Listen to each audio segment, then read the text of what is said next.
Hello everyone, it's Amy and welcome back for another Journaling on a Budget Extra. We are making a lap book, and so today we're going to work on the right hand side, and I've got a few things we're going to do here, but the first one is we're going to put in a flip up pocket, and I've already started it just because it takes a while, and I wanted to show you the way I weaved it and everything and the way that I punched it more than cutting things out.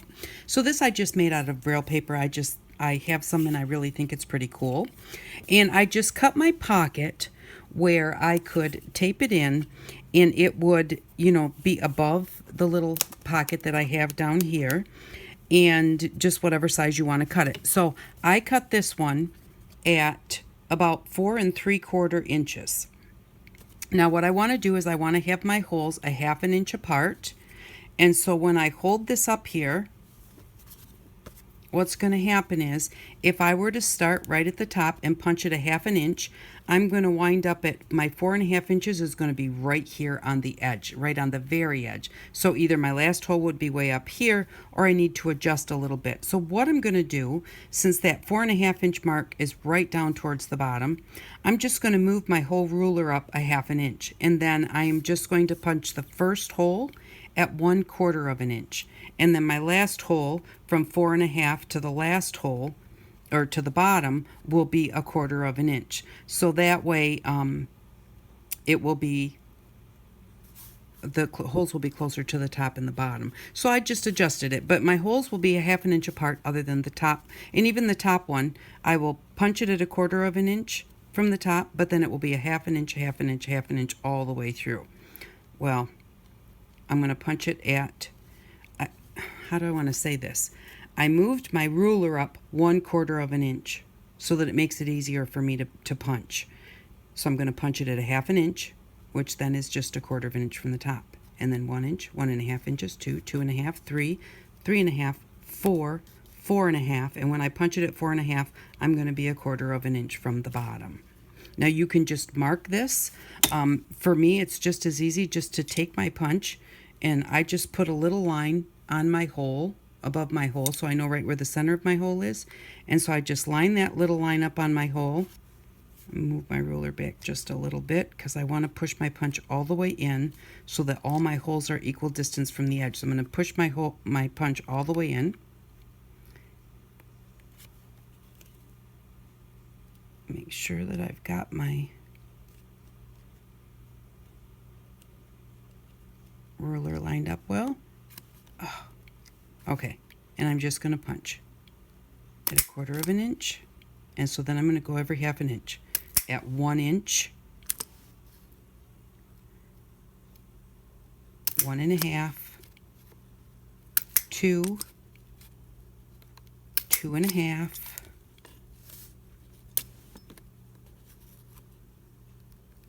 3, 3 1/2, 4, and 4 1/2. And my first punch was actually at 1/2 inch, not 1/4 inch. It's 1/4 inch from the edge because there's only 1/4 inch there, but I punched it a 1/2 inch and 1 inch and so on. So you just, you can mark them out to make it easier for you. That was harder for me to explain than it was for me to do. So I made it sound worse than it was. And then what I want to do is I just think that it's cool. I have this yarn that gets frizzy on the end if you comb it. And most yarn will get frizzy on the end if you comb it. So you can use any kind of yarn that you have. And I'm going to take a piece of yarn that's about 4 lengths of my board. Now, of my pocket. I am going to have a little bit left over, but I would rather have some left over that I can use in collage or something than to run short. Okay, now, oh, here it is. I was going to say I lost my needle. Alrighty, so now we're just going to thread this, and all I have here to thread it is, this is what I call a wire needle, and this is just a piece of wire. I just cut a piece of wire off my wire spool. Any length that you want to. As a matter of fact, if I had made it longer, I could have fed my yarn all the way through. So you can make it any length that you want, and all I do is take a full length of wire, and then I just fold it in half. and that is what I call a wire needle, because to me that works good when you don't have to thread it or anything, especially with something that's this fuzzy. So then you just kind of open it up, put your yarn in there to the bottom, and then just kind of hold your top together like that, and that's your needle. So we don't need to tie it, and we are going to start, oh boy, we're going to start in the second hole. We're going to come up from the back of the second hole. So from the back of the second hole, and you want to leave yourself a tail down here, and then we're just going to go around. So come up the back of the third hole, and so on until we get all the way to the top, going from the back to the front each time until we get to the very top. And when we get to the very top, again, we're going to go from the back, but then we're going to go, instead of coming around the edge, we're just going to go over the top. And then we're going to take our needle, I'm going to slide it down closer to the end of my yarn. We're going to take our needle and we are going to just feed it on the back, just underneath all of this yarn, till we get to the other end. And the only thing is, with this kind of a needle, actually it's really with any kind of a needle, you just don't want to catch your yarn. So I just kind of lift my yarn a little bit as I slide under it, just to make sure that I don't catch it. Whoops, and then pull that through. Whoops. Put that back on my needle. Like I said, if I had made my wire needle just a little bit bigger, I could have just done this all the way down. Now, it's not wanting to stay together. It's easier if it stays together. I don't have two pieces then trying to catch my yarn. Just kind of give it a lift until you get all the way to the last one. Pull that through. Okay. And just kind of give both sides a bit of a pull. Look on the front side. Make sure this one's going over top. If you want these a little fluffier, you can loosen them up a little bit before you tie your knot in the bottom. Okay. And then we're going to take the one that we just came all the way back down through with. If I still had it on the needle, I'd be able to do this with the needle, but just put it through the last hole to bring it to the front. Okay, so we're going to come behind all of our yarn and then go through that very first hole so that it's on the front side. Then we're going to take the one that we started with and we're going to come around the side and we're going to tie the two together.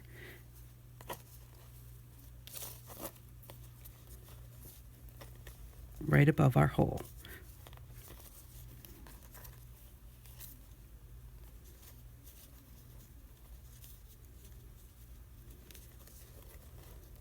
And just a regular knot, and that gives us this last bit because we came around to tie those two together. And then you're just going to decide how long you want it, which I just held it up here and said, okay, I want it to come just about to the bottom, so I cut them off right there. So I'm going to cut this one off right about the same spot, so probably right about here. And then this yarn has like a thread wrapped around it, and so you can just take that thread and unwrap it. If you just have regular yarn, you don't have to do that,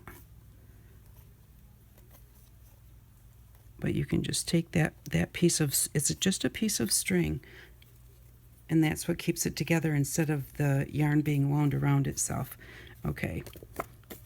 It's not wanting to come off really well that way, so I'm not going to worry about it, because when you comb it, it's going to come loose, and then I'm going to cut it off.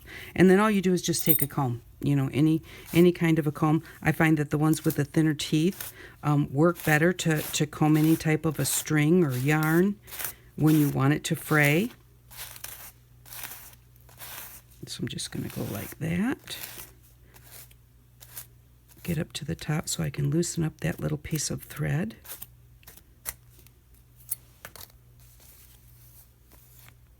And then that piece of thread is blending in there really nicely, so I'm not going to, because there's actually more than one, I'm just going to cut it off at the bottom a little bit. And here it got stuck around my yarn, so I'm going to pull it off. There we go. And there we go. So now we've got that combed out and it's nice and fluffy. And then we are just going to put it on here as a flip. So all we need to do is have a piece of, let me get my tape here, a piece of washi tape.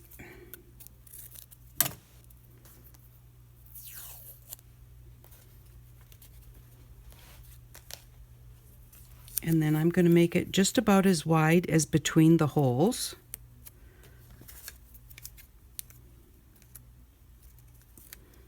Just kind of hold it up there, cut it right here. So on the front side, I'm going to open this up, put my washi tape. I think I want the turquoisey color on the top. And I'm just going to put it about half inside. Whoops.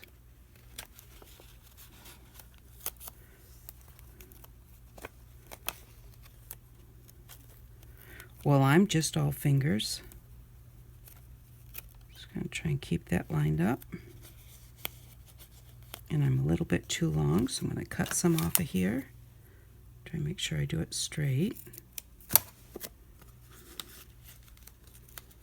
And then just put that in there. That's the fiddliest part of the washi tape, and I got it a little bit crooked right here. There we go. And then I'm just going to decide where I want it. Right about, sorry about that. Right about there. And just push that down, and actually, this is what I love about washi tape. You can remove it. I want to move it up pretty much to the top. Okay, so that's where I want it. And I'm going to take just a little bit of glue and stick it on here. Normally I would use stick glue for this, but I didn't bring my stick glue with me. So we'll just put just a little bit of Fabri-Tac on there, just to make sure that it stays. Center it, line it up where you want it.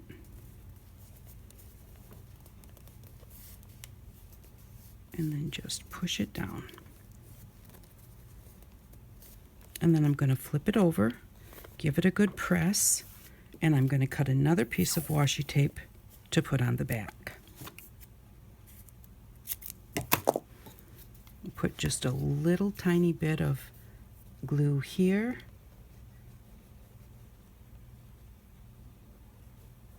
And on your paper. And especially since this paper has the sparklies on it, you don't want the washi tape to have to hold it all by itself. Now, I didn't put it on the inside because this is glued on the back solid, and on the front we've got it glued on onto the paper, so it's not going to go anywhere, and trying to fiddle and put glue inside the pocket is really hard, and you could glue your pocket shut. So long as you're gluing it here, this pocket will never go anywhere because it's holding it to the paper and it's holding it to there. And the front is for a little extra stability and for looks. So there we go. Now we have our little flip pocket with our little fuzzies hanging down. And I think we might have enough time to do the next one on this side. So then we'll have this side finished. So on here, oh, we haven't done this yet, but we'll have to do something with that. But here we still have 2 pages left open. And I'm going to do this one exactly like I did my book because I really liked that section. It held a lot of journaling cards. So what I've done is I've just cut a square of paper that is as wide as my, just barely underneath the width of my page. And then I cut the corner off, just for interest. And then I just took a strip of paper, and this one, I liked this side because it has some green and stuff in it. I could use this side, which is what, you know, there we go. I guess that's not the same paper. But this is pretty with the butterfly on it, but I like this side with all of the collage work on it and everything, and I just cut that. Let's see here. 2.5 inches wide so that I could tuck things into it that way. Now, my original book, I put music paper and it was white. And I had a lot of white in my original book, but in this book I don't really have white. And so I wanted to tea dye my paper. So I took a piece of music paper and I tea dyed it. And I used a really old cookie sheet, and it's like a steel cookie sheet or something, and it pulled out these black spots, which is really cool. I like that. But this book is not quite that grungy. And so putting that in there, I really did not care for that grunge on there. So I went ahead and picked another music sheet. And my music sheets are not as wide as the 2 pages. And I need it on both sides. But the thing is, being that we have our pocket over here, we don't have to worry that our paper is not as long as both sides. So what we're going to do is we are going to cut this to the length of our page, less just a little bit so that we have a little bit of a border. So this is not quite 8 1/4. I'm going to cut this at 8 inches. And that's 5 inches wide. So I'm going to cut it at 8 by 4 1/8 less than 5. There's my great measuring again. So what did I say? 8? Yep, 8. 8 inches long from top to bottom.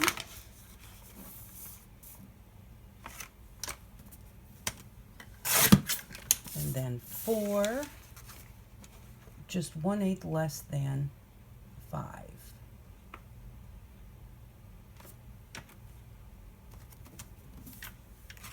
Make sure I have it straight. Yeah. Oh, for a second I thought I wasn't supposed to cut it in half, but I was supposed to cut it in half. Okay, so this is going to fit on this side, and I'm just going to ink it a little bit. We're going to ink that page and the other page. And then we're going to glue them down.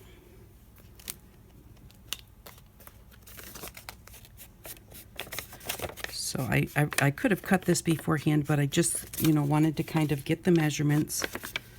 Even though your books could be totally different sizes, just if you want that little border on there. I'm going to move this up so that I'm not getting little ink boogers on there. If you want the little bit of edging, you just cut it a little bit shorter for whatever size your book is.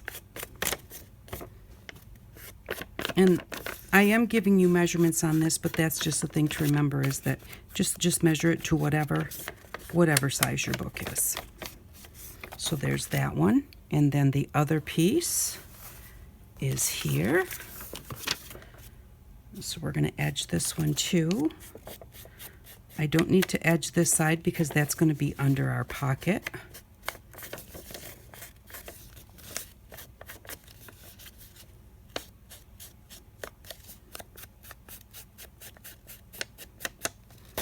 Okay, and then we're just going to glue this down right onto our book.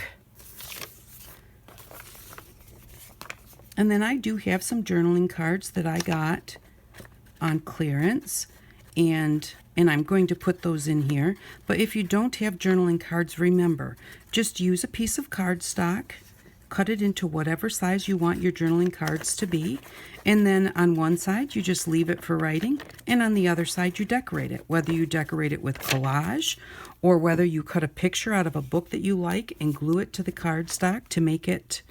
Oh, I messed up on that one. Well, I can do it afterwards. I was going to ink it before I put this on. See, now we just have a nice little border all the way around.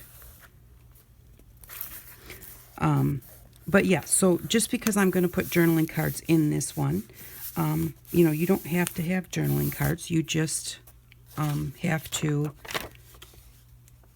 and you don't even have to have journaling cards. You can just leave it as a pocket to put something in. You could put an envelope in the pocket. You could, you can put a little, you can make yourself a little booklet with writing paper in it and stick that in the pockets. So that's the thing about a lap book, is anything goes. Now this one, I'm going to remember that I've got space over here that I'm not going to cover.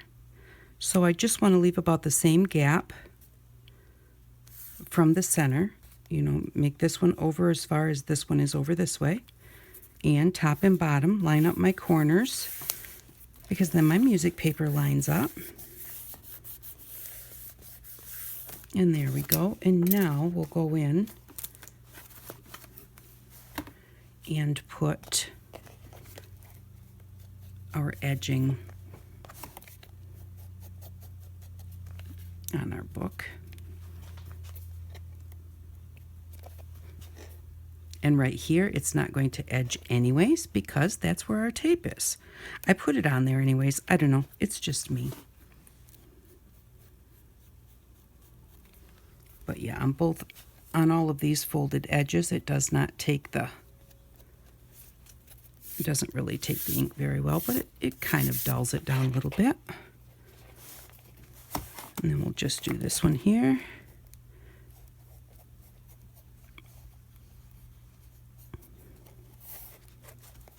Get it down here.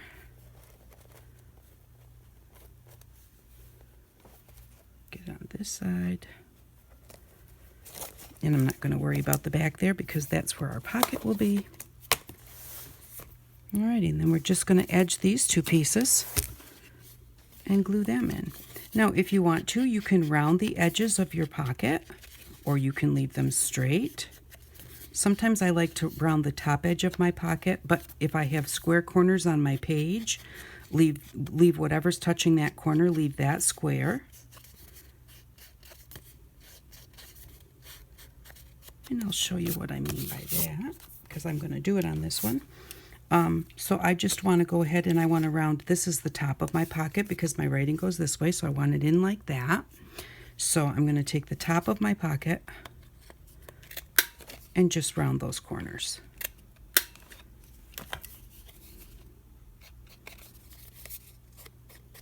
But I did not do the bottom because I want my square corner right here to line up right with the corner of that. And then we're just going to do this one. And because I put the angled corner on this, I'm not going to round it at all.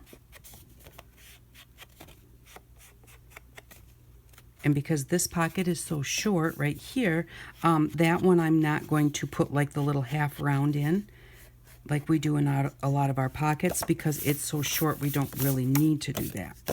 Alrighty, so then we're just going to, I'm going to glue this one on two sides and just part way up this side. Leave it just a little bit open there.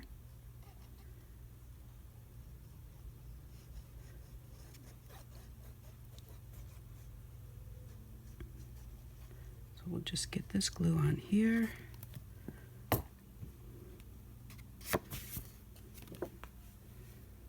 And line that right up with our page, just like that.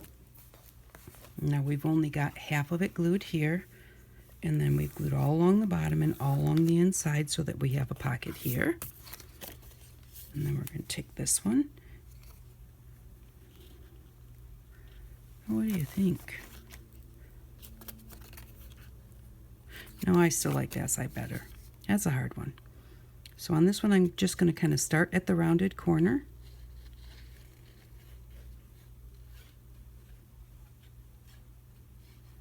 Just go up to the rounded corner. So that's just down about a ½ inch or something from the top.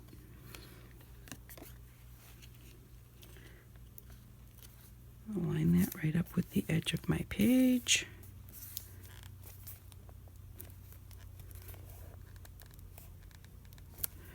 And there we go.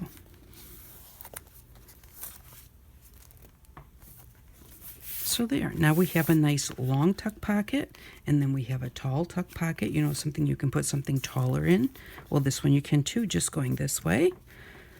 So on this side now, starting with the back, we have our envelope, our pocket, another envelope that you can put things in here. We'll have to decide what to do with that one there. We have two pockets here and a pocket here. This one is a journaling card that comes out. You know what?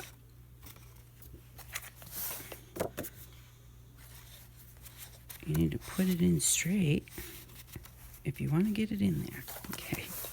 And then we have this acetate pocket here with the 3 little journaling cards in it, with a long pocket here, which we still need to finish that journaling card and do something with this page. And on this page we have our pocket, we have our flip with our little hairs hanging down. I just love these. I don't know why, but it's a textural thing. And then you can put a picture or something back here. Here we have our pad of paper, and underneath the pad of paper another tuck spot. So we have this side completed as far as, you know, we need to do something here. What we're going to do, I'm not really sure. And, you know, we still have like decorating and tags and that type of thing to do. But we have that side now. All of the pages at least are completed and have something on them.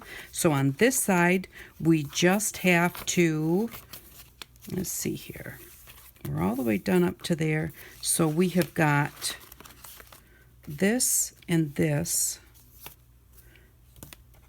And that's it. That's what we have left there. And I do have the stuff figured out of what I want to do with that. So that's going to be the next one. I'll be back and show you what we're going to do there tomorrow. So thank you very much. I hope that you're enjoying this series. I hope that you like this lap book and what we did today in it. Remember, if you don't want to do something the way that I did it, you can always change it up. That's the whole point of making a lap book, is making it yours. So thank you very much for watching. I really do appreciate it. And I hope that you all have an outstanding day. Bye-bye.